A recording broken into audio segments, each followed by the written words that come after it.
دیکھیں، بنیادی طور پر تحریک لبیک پاکستان ایک سیاسی جماعت کے طور پر بھی الیکشن کمیشن کے پاس رجسٹرڈ ہے۔ آئین کے آرٹیکل 17 کے تحت کوئی بھی سیاسی جماعت رجسٹرڈ ہو سکتی ہے اور سیاسی جماعت قائم کی جا سکتی ہے، اور ماں سوائے جو قانون نے پابندیاں لگائے ہیں۔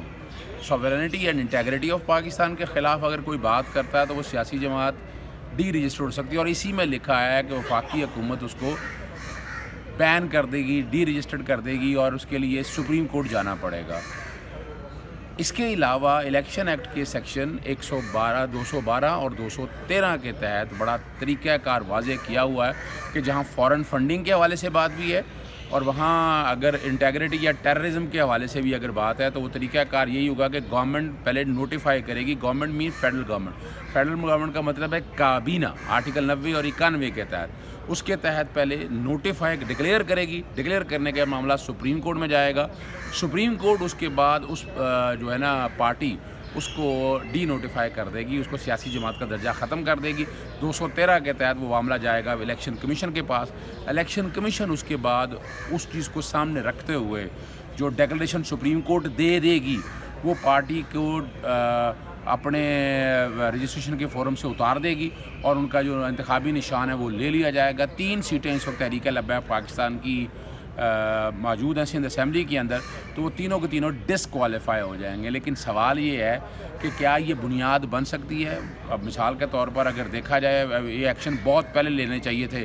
جمعیت علماء اسلام کے حوالے سے، انصار الاسلام، ہم نے کئی معاملات ایسے دیکھے ہیں لیکن کوئی ایسا ایکشن نہیں لیا۔ مثال کے طور پر اگر دیکھا جائے، نیب کے دفتر کے اوپر حملہ ہوا، دہشت گردی ہوئی، ایک سیاسی جماعت نے کی لیکن کچھ نہیں کیا۔ تو یہ تو آپ نے خود موقع دے دیے ہیں، تو یہ مشکل ہو جائے گا وہاں جسٹیفائی کرنا آپ کے لیے۔ دوسرا طریقہ کار 11E جو ہے اینٹی ٹیررزم ایکٹ کے تحت، صرف اور صرف فورن فنڈنگ کے یعنی پیسوں کے حوالے سے یا اس حوالے سے اس کو بین کر دیا جائے۔ وہ بھی وفاقی حکومت کرتی ہے، اور اس کے لیے سپریم کورٹ جانے کی ضرورت نہیں ہے۔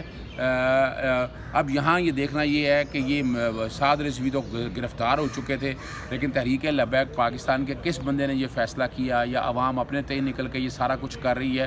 تو بڑی ڈیٹیل میں اس کی انکوائری اور انویسٹیگیشن ہو کے پھر یہ ایکشن لیا جا سکے گا۔ ابھی جو جس طرح ایکشن لینے کی کوشش کر رہے ہیں، جس طرح مثال کے طور پر کوشش کی ہے وفاقی حکومت نے، یعنی مثال کے طور پر ٹیررزم کے تحت بھی اگر دیکھا تو ٹیررزم کے تحت ابھی صرف مقدمے درج ہوئے ہیں۔